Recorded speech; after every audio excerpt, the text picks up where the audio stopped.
Les études dans les hautes écoles auraient tendance à se démocratiser. C'est ce qui ressort d'un rapport de la communauté française.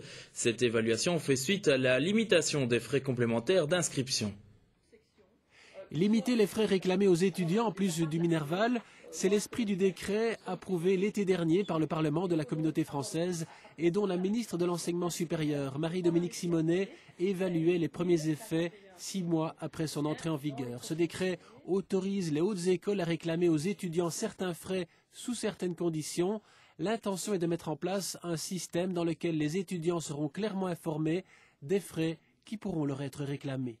L'idée, c'est effectivement de quitter donc un système qui était opaque, qui n'était pas transparent.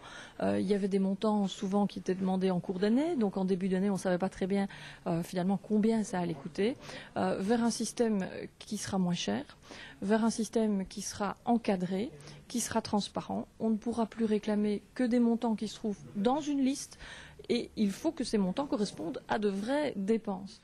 À la demande de la ministre, les commissaires du gouvernement auprès des hautes écoles ont rédigé un rapport établissant le coût précis des frais demandés aux étudiants du supérieur au cours de cette année 2006-2007.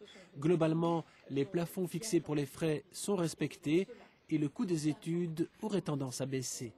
Ces deux plafonds, c'est 778 € et 105 € pour les étudiants boursiers.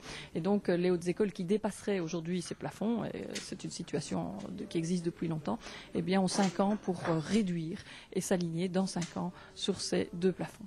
Dans la communauté française, la région liégeoise fait figure de bon élève. Le plafond pour les étudiants non boursiers est respecté dans 9 des 10 hautes écoles que compte la province. Pour les élèves boursiers, soit près de 20% de la population de l'enseignement supérieur, le plafond est assurément plus difficile à respecter. Un établissement seulement sur 2 parviendra à s'y tenir. La situation est en voie d'amélioration, assure-t-on auprès du ministère de l'Enseignement supérieur. Les hautes écoles ont jusqu'à 2012 pour ramener progressivement les frais réclamés à leurs élèves dans les limites fixées.